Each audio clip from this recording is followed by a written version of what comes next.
사사기 21장 8절부터 15절 말씀 마음을 집중하시고 함께 읽어봅니다. 또 이르되 이스라엘 지파 중 미스바에 올라와서 여호와께 이르지 아니한 자가 누구냐 하고 본즉 야베스 길앗에서는 한 사람도 진영에 이르러 총회에 참여하지 아니하였으니 백성을 계수할 때에 야베스 길앗 주민이 하나도 거기 없음을 보았음이라. 회중의 큰 용사 12,000명을 그리로 보내며 그들에게 명령하여 이르되 가서 야베스 길앗 주민과 부녀와 어린아이를 칼날로 치라. 너희가 행할 일은 모든 남자 및 남자와 잔 여자를 진멸하여 바칠 것이니라 하였더라. 그들이 야베스 길앗 주민 중에서 젊은 처녀 400명을 얻었으니 이는 아직 남자와 동침한 일이 없어 남자를 알지 못하는 자라. 그들을 실로 진영으로 데려오니 이곳은 가나안 땅이더라. 온 회중이 림몬 바위에 있는 베냐민 자손에게 사람을 보내어 평화를 공포하게 하였더니 그때에 베냐민이 돌아온지라.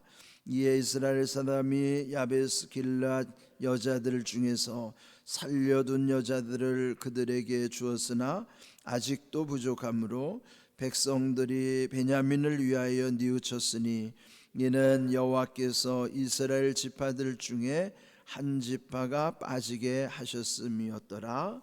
아멘. 사사기 마지막 장 21절이죠. 21장인데요. 이건 앞에서 이미 우리가 계속 다루었던 내용들, 그 중에서 한 레위인의 첩사건 이후에 그 민족 전체 내전으로 이게 크게 비화가 된 거죠.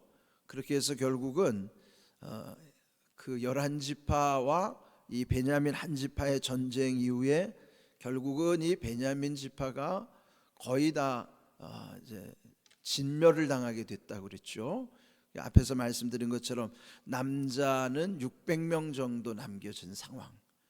그런 상황에서 결국 그들이 이제 후회를 하는 거예요. 전쟁에서 이기긴 했는데 이기고 난 것이 결국 그들에게 기뻐할 수만은 없는 일이라는 것이죠. 결국은 12지파 중에 베냐민 지파가 없어지게 생겼기 때문에 그 일로 인하여 그들이 후회하는 것. 그래서 오늘 뉘우쳤으나라는 제목처럼 뉘우친다는 것은요, 우리가 흔히 후회한다는 뜻이에요. 그런데 우리가 이제 회개라는 말을 자주 하잖아요. 회개라고 할 때 회가 뉘우친다는 것이고 개할 때는 개는 돌이킨다는 거예요. 그렇다면은 고친다는 뜻이죠. 그렇다면은 뉘우친 다음에 그걸 고쳐야 되는데 이 사람들이 지금 진정한 회개라는 것을 이들이 감당하지 못하고 있는 내용을 또한 여기서 보게 되는 것입니다. 우리가 어제 본 내용대로 그들이 미스바에서 맹세했던 두 가지가 있었다고 그랬어요. 어제 1절에 보면은 그들이 맹세하기를 자기들의 딸을 베냐민 사람에게 결코 주지 않겠다. 그렇게 맹세했고, 그 다음에 또 하나의 맹세는 그들이 미스바 총회에 참석하지 않은 지파가 있다는 걸 알게 됐죠.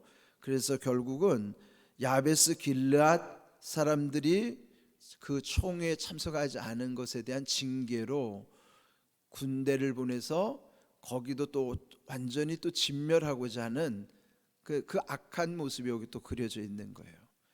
그냥 앞에서 실수한 것을 또다시 반복하는 것이죠. 이렇게 우리가 어리석을 때가 참 많습니다.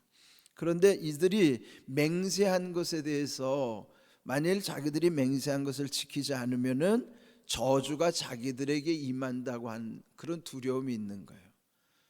그러니까 헛맹세라는 것. 그러니까 맹세도 옳은 맹세를 해야 되는데 옳지 않은 맹세를 지킨다고 하면 그것이 더 비참한 것이죠.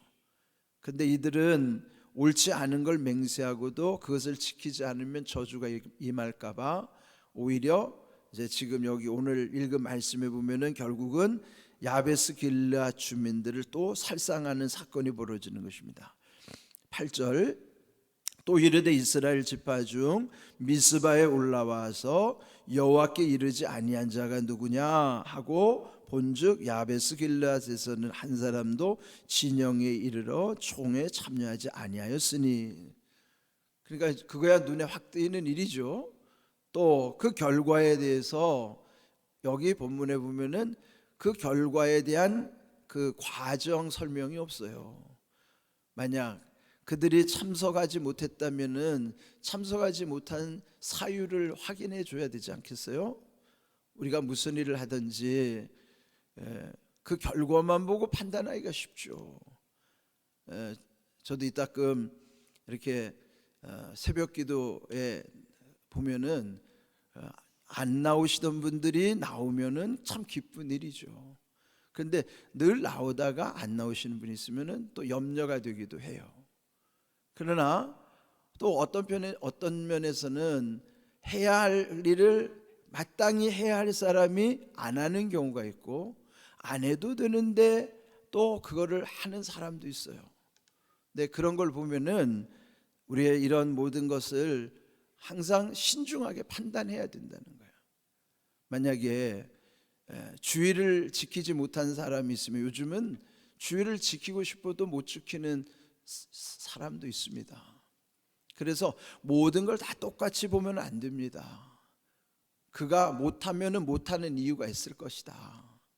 그를 돌아보는 그런 마음도 필요한 것입니다. 그를 배려해 줄 수 있는 마음이 필요한 것이죠. 그런데 이들은 과정에 대해서는 전혀 확인도 안 하고 무조건 그들이 총에 참석하지 않았으니 그들을 진멸해야 된다 하는 것이죠. 10절 회중의 큰 용사 12,000명을 그리로 보내며 그들에게 명령하여 이르되 가서 야베스 길르앗 주민과 부녀와 어린 아이를 칼날로 치라.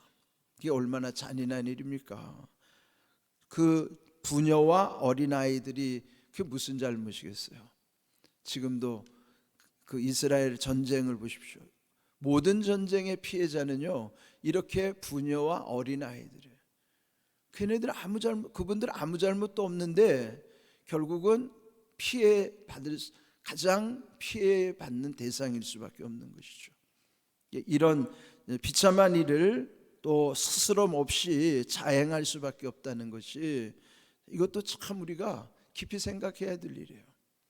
그래서 우리가 무슨 일을 하든지 항상 자기의 입장에서 이기적인 생각으로 하다 보면요 일을 그르치기가 참 쉽습니다. 무슨 일을 하든지 주님이 어떻게 생각하실까, 항상 우리는 하나님이 어떻게 생각하실까에 관심을 기울일 때 그런 내 이기적인 마음에서 그 실수를 하지 않게 되는 것입니다. 그래서 결국은 이들이 가서 진멸하게 되고요. 또 12절 야베스 길르앗 주민 중에서 젊은 처녀 400명을 얻었으니, 그러니까 이제 그 부녀들 중에서는 다 처단하고 남자를 경험해보지 못한 400명의 처녀를 데리고 오는 거예요. 자, 그리고 이제 이들의 고민이 하나가 있었던 거죠. 그 베냐민 지파가 지금 거의 다 진멸이 당했기 때문에 그러면 이 베냐민 지파를 다시 복구시켜 줘야 되는 책임이 있는데, 그럼 그 600명 남자들에게 이 400명 처녀들을 데려다가 그 남자들에게 주려고 하는 것이죠. 그러니까 이것 또한도 악한 일이죠, 사실은. 이런 모든 일들이 왜 이렇게 분별이 없는가? 결국은 하나님께 구하지 않으면요 되게 우리는 분별이 없어지게 됩니다. 그 분별이 없다 보면 자기 마음대로 하는 거예요. 여기에 이 사사기 전체 맥락에서 강조하고자 하는 게 결국은 이스라엘의 왕이 없으므로 또 각자 자기의 소견에 옳은 대로 행하였더라. 그 말씀을 강조하는 까닭은 왕이 없다는 것은 그 주변의 나라의 왕들 같은 그런 왕이 없는 것이지, 실제 왕은 하나님이 왕이신 거예요.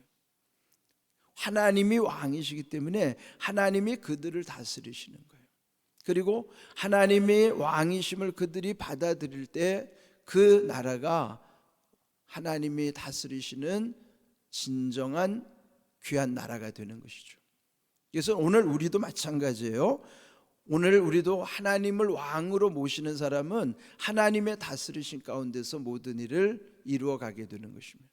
그런데 하나님의 다스리심을 인정하지 않을 때 우리 안에는 둘 중에 하나겠죠.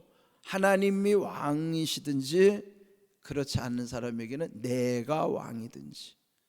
늘 우리 자신이 내 마음을 누가 다스리는가를 한번 잘 살펴보십시오. 하나님의 다스리심을 내가 받아들이면 순종하는가, 그렇지 않고 내 마음대로 내가 왕의 노릇을 하는가. 그것을 살펴보면은 하나님의 다스리심 가운데 살아가는 사람에게 주시는 은혜가 얼마나 큰지 그걸 우리가 늘 기억해야 하는 것입니다. 13절 보시면은 이제 그 베냐민의 남은 600명이 림몬 바위에 이제 숨어 있는 거예요. 그들이 이제 도망가서 림몬 바위에 숨어 지내는데 이제 결국은 그들에게 평화를 공포하였다. 그는 이제 더 이상 숨어 지내지 말고 이제 자유하게 지내라고 하는 것이죠. 그러니까 그동안에 그들의 남은 600명도 얼마나 불안했겠어요. 자기 동족들이 다 죽은 상황에서 결국 600명 남은 사람들이 그 숨어 지낸다는 것이 얼마나 초조하고 불안했겠습니까? 그런데 이제는 그들에게 평화를 선포함으로써 그들은 자유하게 된 것입니다. 그러면서 이제 결국 14절 그때부터 베냐민이 돌아온지라. 이제 남은 600명이 다시 자기의 삶의 터전으로 돌아오게 된 것입니다. 그런 다음에 이스라엘 사람이 야베스 길랏 여자들 중에서 살려둔 여자들을 그들에게 주었으나 아직도 부족함으로. 그러니까 여기 야베스 길랏에서 포로로 데리고 온 400명의 여자들을 그 남자들에게 준 거죠. 그러고도 아직도 부족하다는 건 뭐예요? 600명 남자에게 400명 줬으니 아직도 200명이 모자라는 거예요. 그 200명 모자라는 걸 이제 그 다음에 어떻게 채우는가요? 실로의 여인들이 이제 축제를 벌이는데 그때 그 여인들을 이제 납치하는 사건이 벌어져요. 그러니까 이런 모든 것들이 우리가 도저히 납득할 수 없는 일들이 계속 일어나는 겁니다.